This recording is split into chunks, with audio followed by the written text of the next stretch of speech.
Isang malakas na EFFD ang pumunit sa katahimikan ng opisina. Kasunod nito ang mabilis na pagkalat ng maitim na mansa sa ibabaw ng puting papel. Para itong isang masamang panaginip na nagaganap sa mabagal na paggalaw, at para kay Arabella Reyes, o Ara, ito ay isang purong katatakutan. Ang amoy ng matapang na kape ay biglang naging amoy ng kapahamakan. Patay.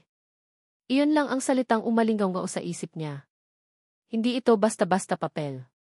Ito ang final copy ng presentation para sa meeting mamaya, kasama ang mismong CEO ng Luzon Premier Holdings. Ang nag-iisang kopya na maingat niyang inayos buong umaga. At ngayon, mukha na itong isang abstract painting na gawa ng isang artistang walang tiwala sa sarili. Naramdaman ni Ara ang panlalamig ng kanyang mga kamay habang ang kanyang puso ay nagsimulang tumakbo na parang kabayong hinahabol ng 10 tigre. Napapikit siya ng mariin. Ito na ba iyon? Ito na ba ang katapusan ng kanyang trabaho? Paano na ang pamilya niya sa probinsya? Ang gamot ng nanay niya? Ang pag-aaral ng bunsong kapatid niya? Isang iglap, ang isang tasang kape ay nagbunga ng sanlaksang pangamba. Okay ka lang, Ara. Isang boses, kalmado at malalim, ang pumutol sa kanyang nagpapanik na mga iniisip. Pagmulat niya ng mata, nakita niya si Marco De Leon na nakatayo sa tabi ng kanyang cubicle. Ang bagong empleyado mula sa planning department. Tahimik, laging nakangiti ng bahagya, at may mga matang tila laging may kung anong iniisip. Hindi siya nakasagot agad. Itinuro lang niya ang basang dokumento na parang isang batang nagsusumbong. Yung presentation, halos pabulong niyang sabi. Hindi nagpakita ng kahit anong pagkataranta si Marco. Sa halip, kumuha siya ng isang rolyo ng paper towels mula sa pantry. Huwag kang mag-alala, may paraan pa yan, sabi niya sa mahinahon na boses. Maingat niyang idinampi ang mga tuwalya sa papel, sinisip-sip ang labis na kape. May soft copy ka pa ba nito sa computer mo? Tumango si Ara, medyo nahihiya sa sarili niyang reaksyon kanina. Meron. Okay, good. I print natin ulit. Pero bago yun, sabi ni Marco, bahagyang umiti, tulungan mo akong itago ang ebidensya ng krimen. Ang simpleng biro na iyon ay sapat na para bahagyang gumaan ang dibdib ni Ara. Magkasama nilang nilinis ang mesa. Si Marco ang nagtapo ng basang papel sa basurahan sa pantry kung saan walang makakakita, habang si Ara ay mabilis na nagprint ng bagong kopya. Sa loob ng 10 minuto, ang krisis ay tapos na. Ang tanging naiwan ay ang bahagyang mansa ng kape sa kanyang palda at ang hindi maipaliwanag na init sa kanyang puso dahil sa ginawa ni Marco. Natapos ang maghapon na walang ibang aberya. Isa-isa nang nagsiuwian ang mga katrabaho nila. Ngunit si Ara at Marco ay naiwan. Pareho silang may kailangang tapusin. Ang dating maingay na opisina ay napalitan ng isang tahimik na espasyo, kung saan ang maririnig lang ay ang mahinang ugong ng aircon at ang tunog ng kanilang mga keyboard. Kailangan mo talagang mag-overtime palagi, tanong ni Marco, binabasag ang katahimikan. Napatingin si Ara sa kanya. Medyo. Kailangan, Sadie. Isang simpleng sagot sa isang komplikadong sitwasyon. Ayaw niyang magtunog na nagrereklamo. Tumingin si Marco sa kanya, at sa pagkakataong iyon, hindi lang basta tingin ang ibinigay niya. Pakiramdam ni Ara ay tumatagos ito sa kanyang pagkatao. Para sa pamilya mo sa probinsya. Nagulat si Ara. Paano niya nalaman? Siguro ay nabanggit niya ito dati sa isa sa mga maikling usapan nila sa pantry. Tumango siya. Para sa kanila. Hindi na nagtanong pa si Marco. Sa halip, ibinalik niya ang tingin sa kanyang computer at sinabing, ang swerte nila sa iyo. 3 salita lang iyon, pero para kay Ara, mas mabigat pa iyon sa lahat ng papuring natanggap niya sa trabaho. Naramdaman niyang namula ang kanyang mga pisngi at mabilis niyang itinuon ang atensyon sa kanyang monitor. Sa loob-loob niya, nagpapasalamat siyang madilim na sa kanilang pwesto. Habang abala sila, isang pamilyar na tunog ang narinig ni Ara, ang sunod-sunod na pag-click ng mga takong sa sahig. Tunog iyon na nagpapahiwatig ng kapangyarihan at otoridad. Hindi niya kailangang lumingon para malaman kung sino ito. Si Ma'am Katrina Sandoval. Ang kanilang department head.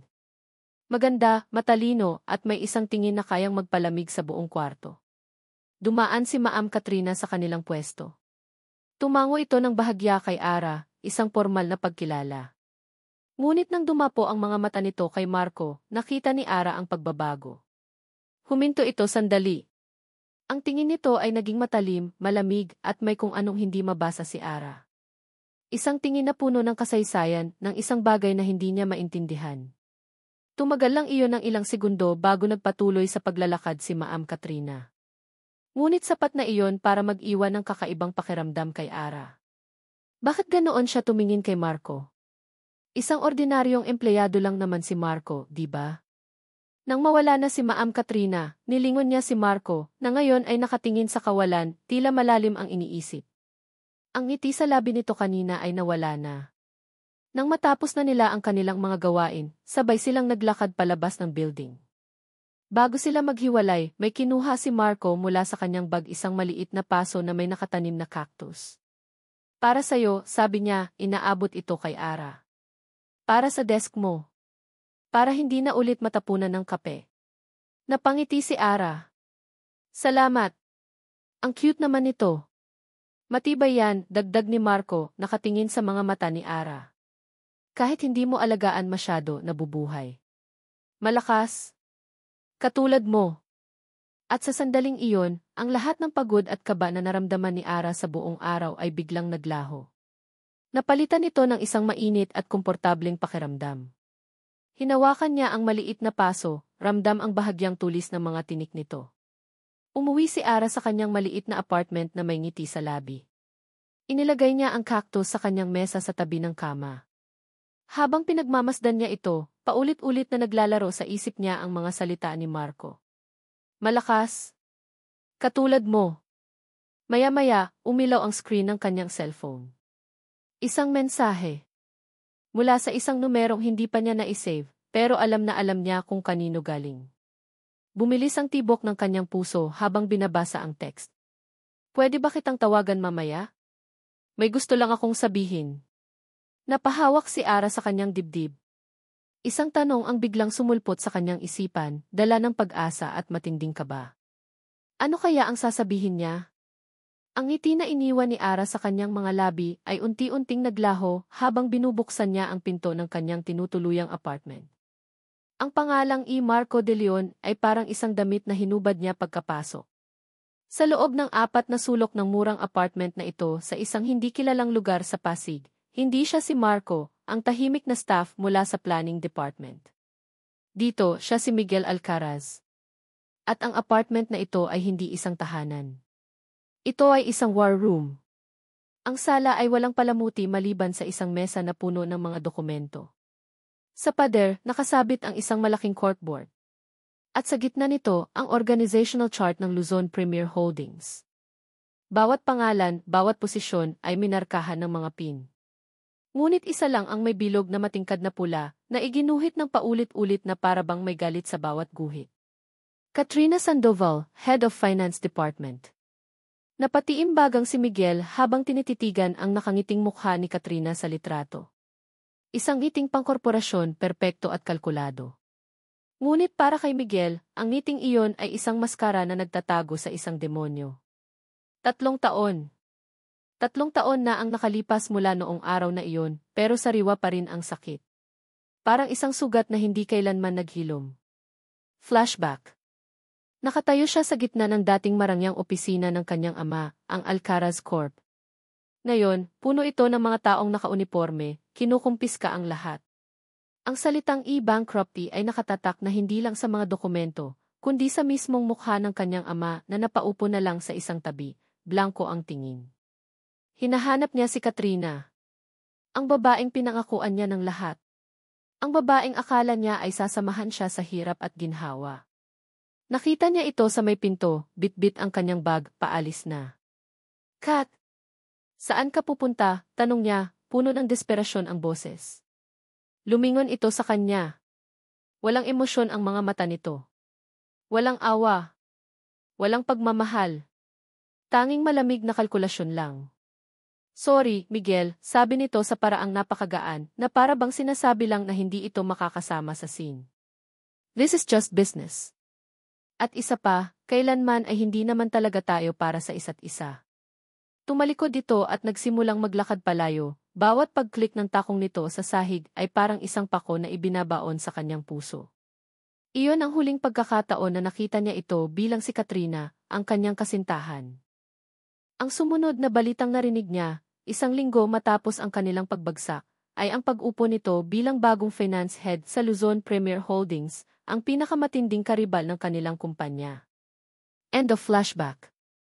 Nanginig ang kamao ni Miguel. Ang galit ay isang pamilyar na init na gumapang sa kanyang dibdib. Ang paghihiganti ang tanging nagpatuloy sa kanya sa loob ng 3 taon. Ang mabawi ang karangalan ng kanyang pamilya. At ang malaman ang buong katotohanan sa pagkakanulo ni Katrina. Napatingin siya sa kanyang cellphone na nasa mesa. Naalala niya ang text na ipinadala niya kay Ara. Isang kahangalan. Isang bagay na ginawa niya dahil sa bugso ng damdamin. Ang kabaitan ni Ara, ang kanyang simple at totoong ngiti, ay isang liwanag na hindi niya inaasahan sa madilim na mundong ginagalawan niya ngayon. At ang liwanag na iyon ay delikado. Pero nangako siya. May gusto lang akong sabihin. Dinampot niya ang cellphone at pinindot ang numero ni Ara. Sa bawat ring, nararamdaman niya ang pagtatalo sa kanyang kalooban. Ang isang bahagi niya ay gustong sabihin ang lahat, ang totoong nararamdaman niya para sa kanya. Ngunit ang mas malakas na bahagi ay sumisigaw na huwag. Ang ilapit si Ara sa kanya ay ilapit din ito sa panganib. Ilapit ito kay Katrina. Hello? Ang boses ni Ara sa kabilang linya. Malambing at puno ng pag-aantay. Biglang nanikip ang dibdib ni Miguel. Ang init ng boses na iyon ay kabaligtaran ng lamig ng kanyang apartment. Hi, Ara. Si Marco to, sabi niya, pilit pinapakalma ang sariling boses. Napatawag ka, sabi ni Ara. Hindi ito tanong, kundi isang pahayag na maihalong kaba at pag-asa. Tumawag lang ako para magpasalamat ulit sa araw na to, palusot niya. Ano bang sasabihin mo, Miguel?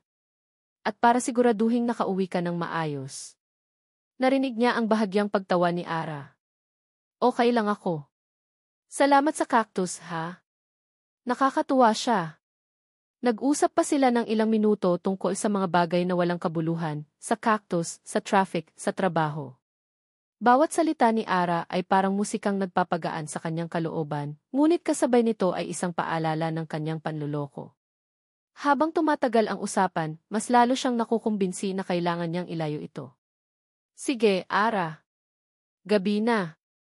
Magpahinga ka na, sabi niya, pinipigilan ang sarili na sabihin pa ang iba. CJ. Ikaw din good night, Marco. Nang mamatay na ang linya, ibinagsak ni Miguel ang cellphone sa mesa. Napasabunot siya sa kanyang buhok. Marco. Kahit ang pangalan na iyon ay kasinungalingan. Isang malaking kasalanan ang ginagawa niya kay Ara, at alam niyang balang araw, sisingilin siya nito. Para ituon muli ang sarili, tinawagan niya ang isa pang numero sa kanyang phone, isang numero na mailabel na si.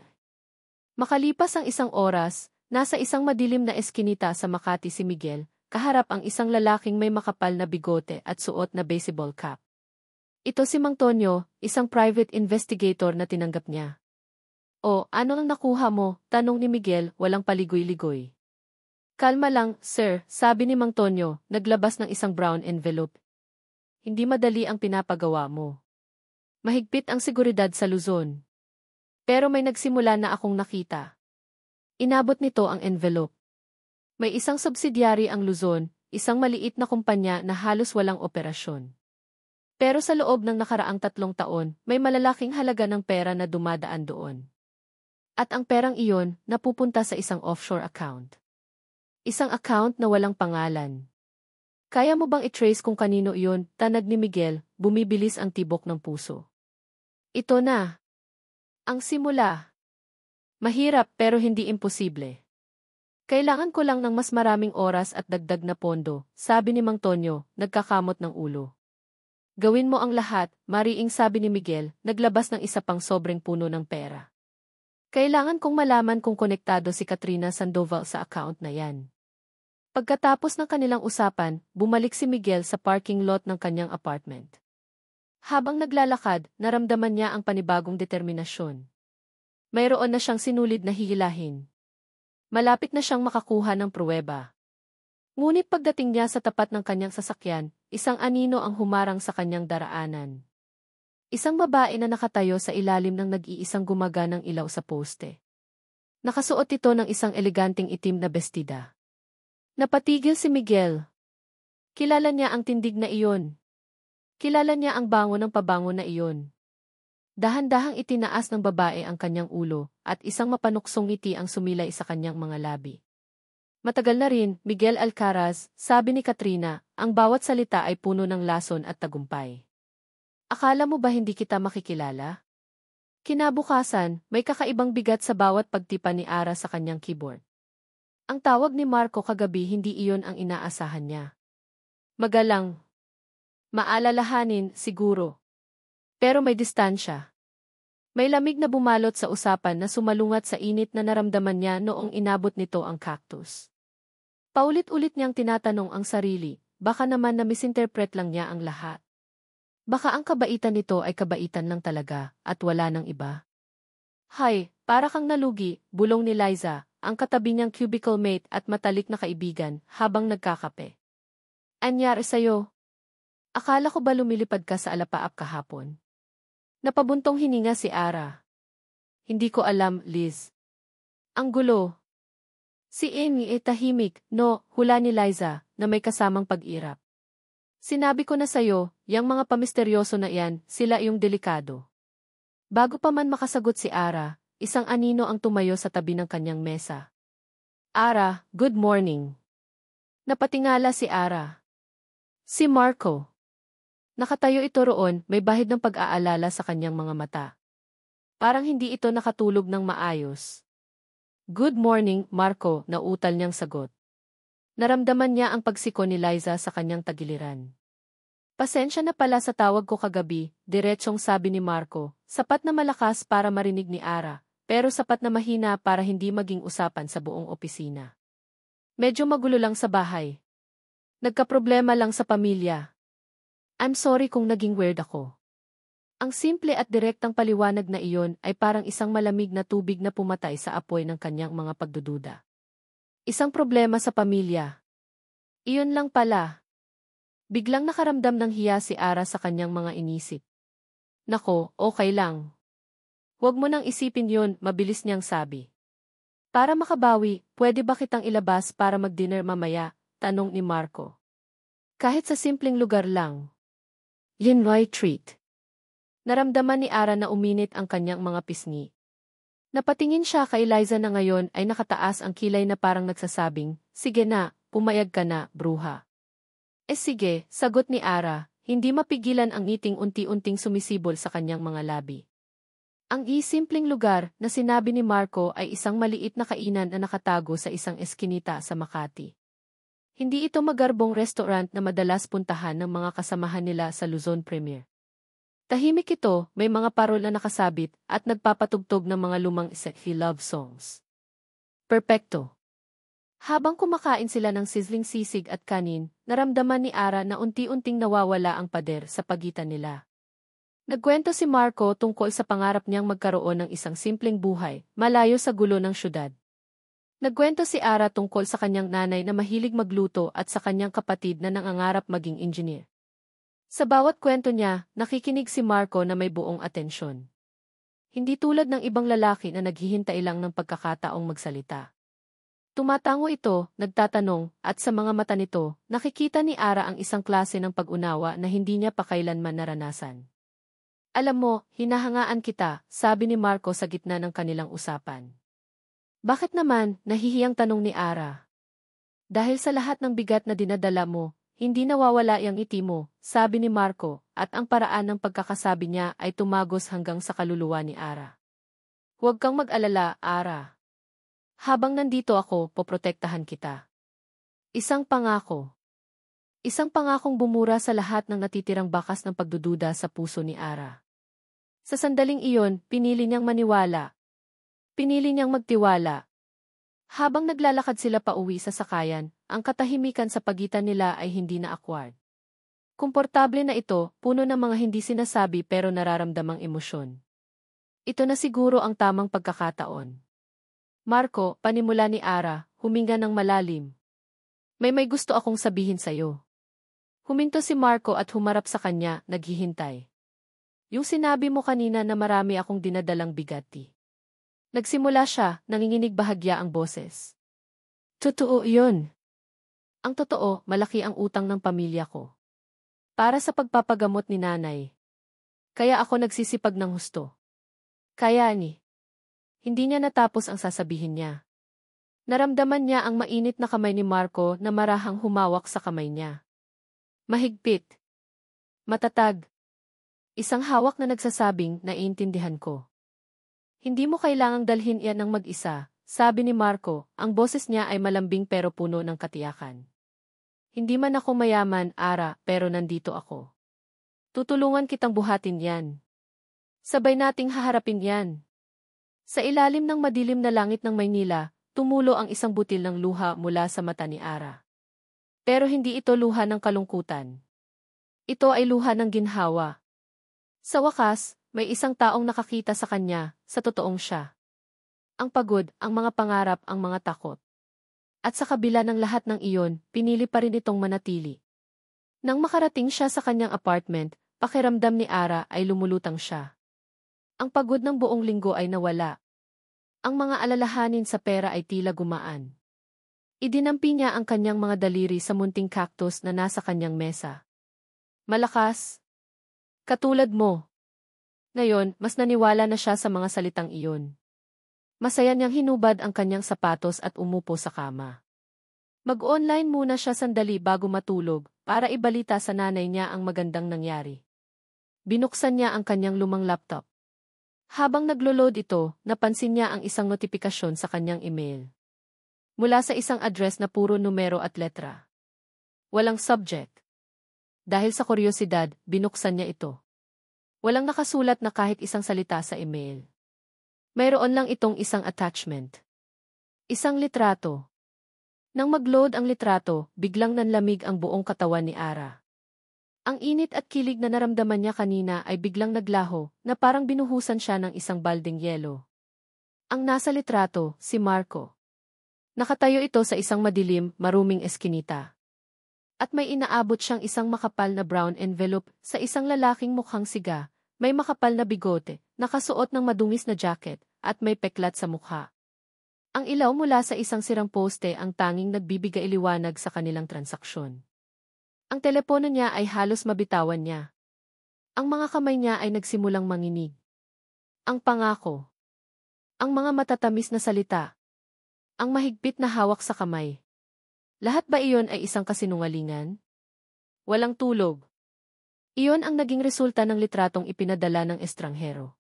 Ginugol ni Ara ang buong gabi na nakatitig sa screen ng kanyang laptop, paulit-ulit na tinitingnan ang imahe.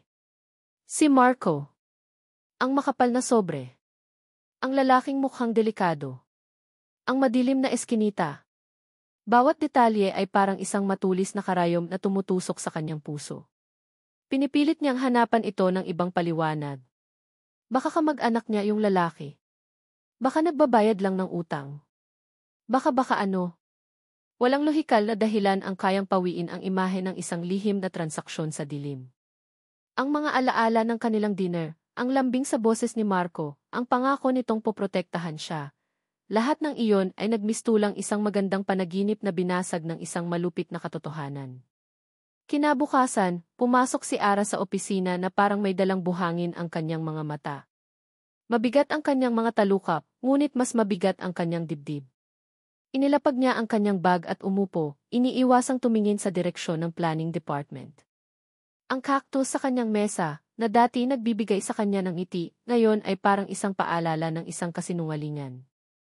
Ilang minuto pa lang ang nakalipas nang marinig niya ang pamilyar na boses. Good morning, Ara. Hindi niya kailangang lumingon. Alam niyang si Marco iyon. Naramdaman niya ang presensya nito sa tabi ng kanyang cubicle.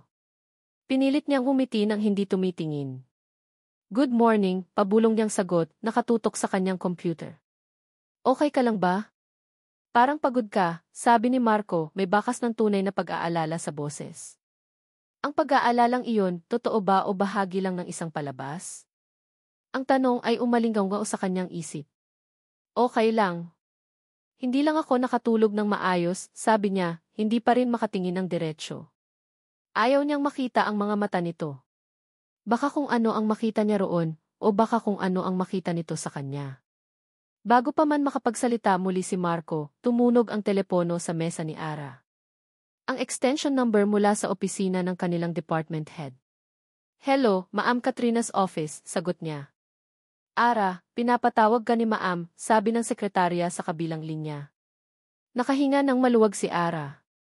Isang perpektong dahilan para makalayo kay Marco. Sige, papunta na ako, sabi niya at mabilis na tumayo. Excuse me, Marco. Pinapatawag ako. Pagpasok niya sa malamig at maluwag na opisina ni Katrina Sandoval, nandoon ito, nakaupo sa kanyang malaking silyang gawa sa balat, mukhang perpekto at makapangyarihan gaya ng dati. Maupo ka, Ara, sabi ni Katrina, itinuturo ang silya sa harap ng kanyang mesa. Huwag kang kabahan. Wala kang ginawang masama. In fact, I called you here to commend you. Nagulat si Ara.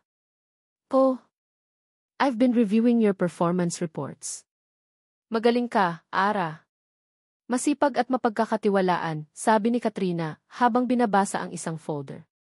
Ang bawat papuri ay parang isang matamis na pulot na nagpapagaan sa kanyang pakiramdam. Nakikita kong malayo ang mararating mo sa kumpanyang ito. Salamat po, Ma'am. Ginagawa ko lang po ang trabaho ko, nahihiyang sagot ni Ara. Ngumiti si Katrina, isang ngiting hindi umabot sa kanyang mga mata. Ibinaba nito ang folder at ipinagsalikop ang kanyang mga kamay sa ibabaw ng mesa. Kaya naman nababahala ako, pagpapatuloy nito, biglang nag-iba ang tono. Naging seryoso at personal. Nababahala ako para sa mga empleyadong katulad mo na ibinibigay ang lahat para sa kumpanya. Kumunot ang noo ni Ara. Bakit po, Ma'am? Bumuntong hininga si Katrina na parang may mabigat na pasanin. May mga naririnig kasi ako, Ara. May mga impormasyon na lumalabas mula sa kumpanya natin. Mga sensitibong impormasyon na napupunta sa mga kalaban. Itinuro nito ang isang dokumento sa kanyang mesa. Partikular na sa Alcaraz Corp. Alcaraz Corp. Ang bangkaroteng kumpanya. Ang dating karibal ng Luzon Premier. Talaga po, gulat na tanong ni Ara. At ang masakit dito, Ara, kadalasan, ang mga ganitong pagtataksil ay nanggagaling sa loob mismo. Mula sa mga taong hindi mo aakalain, malungkot na sabi ni Katrina, nakatingin ng diretsyo sa mga mata ni Ara. Minsan, ang mga taong mukhang pinakamabait, yung mga mukhang hindi makabasag pinggan, sila pa ang pinakadelikado. Ginagamit nila ang kabaitan bilang maskara para makuha ang tiwala natin. Ang mga salita ni Katrina ay parang mga susi na nagbukas sa lahat ng kahon ng pagdududa sa isip ni Ara. Ang mga taong mukhang pinakamabait sila pa ang pinakadelikado. Biglang pumasok sa isip niya ang litrato. Ang sobre. Ang lihim na pagkikita. Ma'am, bakit niyo po ito sinasabi sa akin? Tanong ni Ara, nanginginig na ang boses. Dahil pinagkakatiwalaan kita, Ara, sagot ni Katrina. Inaabot ang kamay nito at marahang ipinatong sa kamay ni Ara. Ang gesto ay parang para sa isang nakatatandang kapatid. At ayokong makita kang masaktan o maloko. Mag-ingat ka lang. Maging mapanuri sa mga taong pinapasok mo sa buhay mo, lalo na sa mga bago pa lang. Lumabas si Ara sa opisina ni Katrina na tuliro. Ang kanyang isip ay isang malaking buhol. Sa buong maghapon, hindi na niya magawang magtrabaho ng maayos. Ang mga salita ni Katrina at ang litrato ay nagsasayawan sa kanyang isipan. Sa wakas, hindi na niya natiis. Sa oras ng uwian, habang kaunti na lang ang tao, nilapitan niya si Marco. Dinala niya ito sa isang bakanting hallway malapit sa fire exit. Nanginginig ang kanyang mga kamay. Walang pasabi, kinuha niya ang kanyang cellphone at ipinakita ang litrato. Ano to, Marco? Tanong niya, ang boses niya ay basag at puno ng sakit. Nang makita ni Marco ang litrato, nanlaki ang mga mata nito. Ang kulay sa mukha nito ay biglang nawala. Nakita ni Ara ang gulat at takot sa reaksyon nito. Ara, saan mo nakuha yan? Tanong nito, halatang natataranta. Hindi yan ang tanong ko. Ang tanong ko, ano yan? Sino yung lalaking yan? Ano yung sobrang yan? Sunod-sunod na tanong ni Ara, nararamdaman na ang pangingilid ng kanyang mga luha. Bumuka ang bibig ni Marco para magsalita pero walang lumabas. Nag-iwas ito ng tingin. Ara, hindi ko maipapaliwanag ngayon. Hindi mo maipapaliwanag? O ayaw mong ipaliwanag, sumbat ni Ara, tumataas na ang boses. Marco, nagsinungaling ka ba sa akin? Hindi. Hindi ako nagsinungaling sa'yo, desperadong sabi ni Marco, hinawakan ang mga braso ni Ara. Yung nararamdaman ko para sa'yo, totoo yun. Pakiusap, maniwala ka sa akin. Paano ako maniniwala, humihikbing sabi ni Ara. Kung ang simpleng tanong ko, hindi mo masagot. Marco, nagmamakaawa ako. Sabihin mo sa akin ang totoo. Tinitigan siya ni Marco, ang mga mata nito ay puno ng sakit at pagtatalo. Para itong gustong sabihin ang lahat, pero may pumipigil dito. Pakiusap, Ara. Magtiwala ka lang sa akin, iyon lang ang paulit-ulit niyang sinabi. Please, just trust me. Binitawan ni Ara ang kanyang mga braso. Ang salitang itiwala mula sa kanya ngayon ay parang isang insulto. Tumalikod siya at naglakad palayo, iniwan siyang nakatayo roon. Habang naglalakad si Ara palabas ng building, hinabol siya ni Liza. Ara! Okay ka lang? Nakita ko kayo ni Marco. Nag-away kayo, no? Umiling lang si Ara, pinupunasan ang kanyang mga luha. Ara, makinig ka sa akin, seryosong sabi ni Liza, hinawakan ang kanyang balikat para patigilin siya. May narinig ako kanina sa kabilang department. Kumakalat ang balita. May malaking bonus daw para sa sinumang makakuha ng inside info mula sa atin. Pera, Ara. Malaking pera. Napatigil si Ara. Ang huling piraso ng puzzle, kahit mali-mali, ay tila bumagsak sa lugar. Ang litrato. Ang pagtanggi ni Marco na magpaliwanag. Ang babala ni Katrina. At ngayon, ito. Isang motibo. Tumingala si Ara sa madilim na langit, pakiramdam niya ay gumuho ang buong mundo niya. Nakatayo si Miguel sa hallway, nakatingin sa espasyong iniwan ni Ara. Ang imahe ng mga mata niyang puno ng luha at pagtataksil ay nakatatak sa kanyang isipan, mas masakit pa sa kahit anong pisikal na sampal. Ang bawat hakbang ni Ara palayo sa kanya ay parang isang dagundong na sumisira sa pundasyon ng mundong pilit niyang itinatayo, isang mundo kung saan posibleng umibig habang naghihiganti. Isang malaking kahangalan. Napahawak siya sa pader, humihingal na parang tinakbo niya ang buong EDSA. Ang mga salitang binitiwan niya ay umalinggaw sa kanyang isip. Bawat isa ay isang sampal sa sarili niyang mukha. Pakiusap, Ara.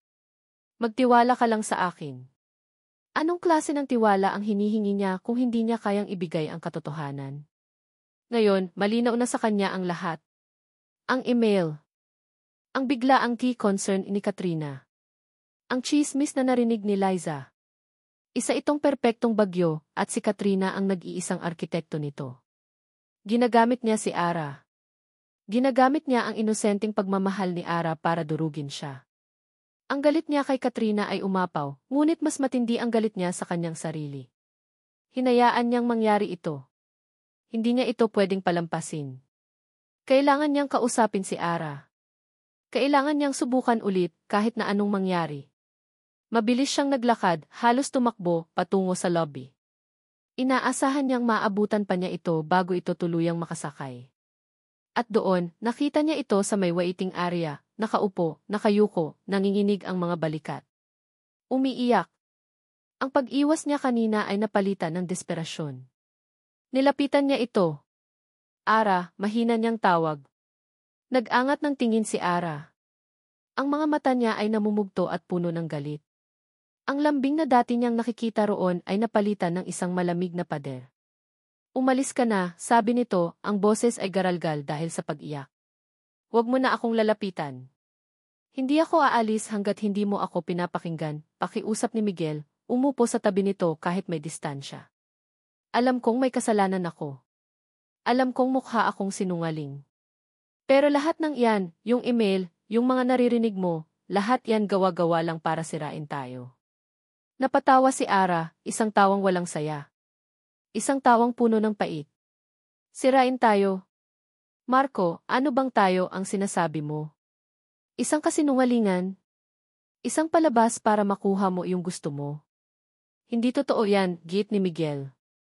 Hindi totoo, tumayo si Ara, humaharap sa kanya ng buong tapang. Narinig ko ang tungkol sa bonus, Marco.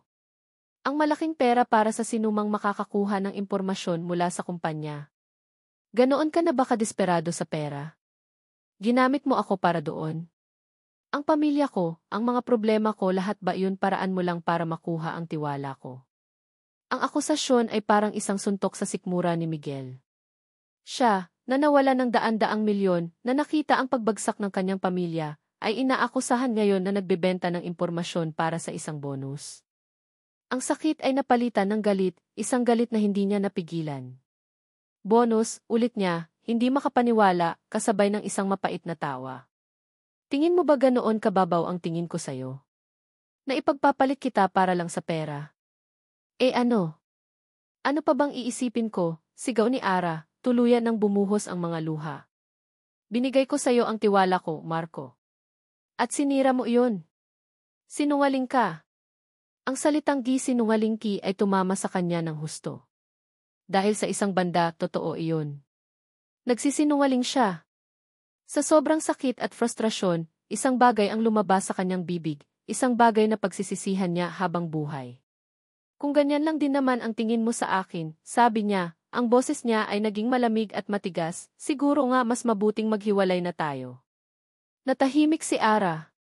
Ang galit sa mukha niya ay biglang nawala, napalitan ng purong sakit at gulat. Para siyang sinampal.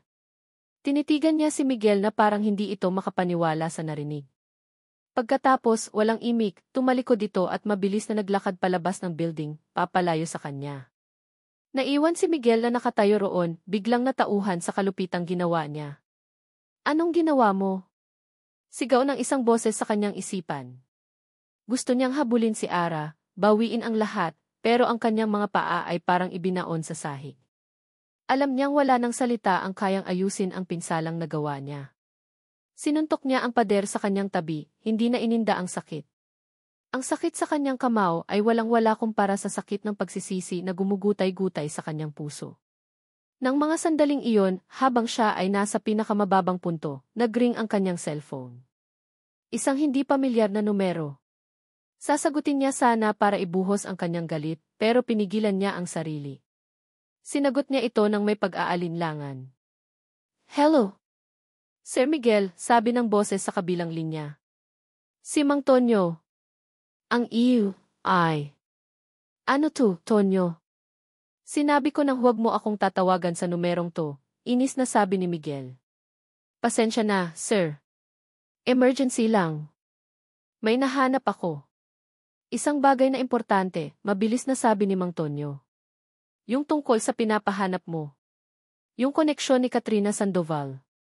Napatigil si Miguel. Ang galit at sakit ay pansamantalang napalitan ng interes. Anong nahanap mo? Sir, hindi ko pa kumpirmado lahat, pero may nakuha akong kopya ng isang lumang dokumento.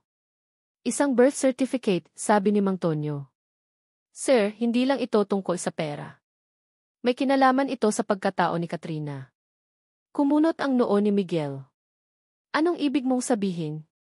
Sir Miguel, ang pangalan ng ama na nakalagay sa birth certificate ni Katrina Sandoval ay kapareho ng pangalan ng tatay ninyo. Sa labas ng gusali, sa isang madilim na sulok malapit sa waiting shed, nakaupo si Ara sa isang bangko, umiiyak ng walang tigil. Ang kanyang puso ay wasak. Ang kanyang mundo ay gumuho. Ang bawat salita ni Marco, mas mabuting maghiwalay na tayo, ay paulit-ulit na tumatatak sa kanyang isipan. Naramdaman niyang may tumayo sa kanyang harapan. Hindi na siya nag-abalang mag-angat ng tingin. Marahil ay isa lang itong estranghero. Kawawa ka naman, Ara. Ang boses na iyon.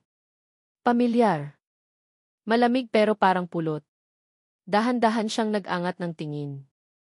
Nakatayo sa harap niya si Katrina Sandoval, may hawak na panyo. Ang mukha nito ay puno ng awa at pag-aalala, isang perpektong maskara. Sinabi ko na sa'yo, Ara, malambing na sabi ni Katrina, umupo sa tabi niya at inabot ang panyo. Ang mga lalaki, sasaktan ka lang nila. Kinuha ni Ara ang panyo, hindi makapagsalita. Inakbayan siya ni Katrina. Huwag kang mag-alala. Nandito ako. Ako ang tutulong sa'yo, sabi nito. May offer ako para sa'yo, isang promotion. Gagawin kitang personal assistant ko. Mas malaking sweldo, mas maraming oportunidad. Lahat ng kailangan mo para sa pamilya mo, makukuha mo. Tumingin si Ara kay Katrina, ang mga mata ay puno ng pagkalito. Isang promotion. Ngayon, ngumiti si Katrina, isang ngiting tila nag-aalok ng kaligtasan sa isang taong nalulunod. Pero, dagdag nito, may isang kondisyon. Nakatayo si Miguel sa gitna ng kanyang apartment, hawak-hawak ang cellphone na para bang isa itong bomba na sasabog anumang oras. Ang mga huling salita ni Mang Tonyo ay umuulit-ulit sa kanyang isipan, isang sirang plaka na nagdudulot ng ingay na mas malakas pa sa traffic sa EDSA. Ang pangalan ng ama na nakalagay sa birth certificate ni Katrina Sandoval ay kapareho ng pangalan ng tatay ninyo. Don Ricardo Alcaraz. Ang kanyang ama. Hindi. Impossible. Isang kasinungalingan. Isa na namang panloloko. Ngunit habang pilit niyang itinatanggi, isang bahagi ng kanyang isipan ang nagsimulang magdugtong-dugtong sa mga piraso ng puzzle. Ang biglaang pag-angat ni Katrina sa karera pagkatapos nilang bumagsak. Ang tila personal na galit nito sa kanya, na higit pa sa galit ng isang dating kasintahan. Ang paraan ng pagtingin nito sa kanya noon sa parking lot, hindi lang panunukso, kundi isang malalim na pagkamuhi na tila nag-ugat pa sa nakaraan. Sir, ipapadala ko sa email mo ang kopya para makita mo mismo, sabi ni Mang Tonyo bago ibaba ang tawag. Mabilis niyang binuksan ang kanyang laptop. At doon, sa kanyang inbox, isang email na may subject na urgent.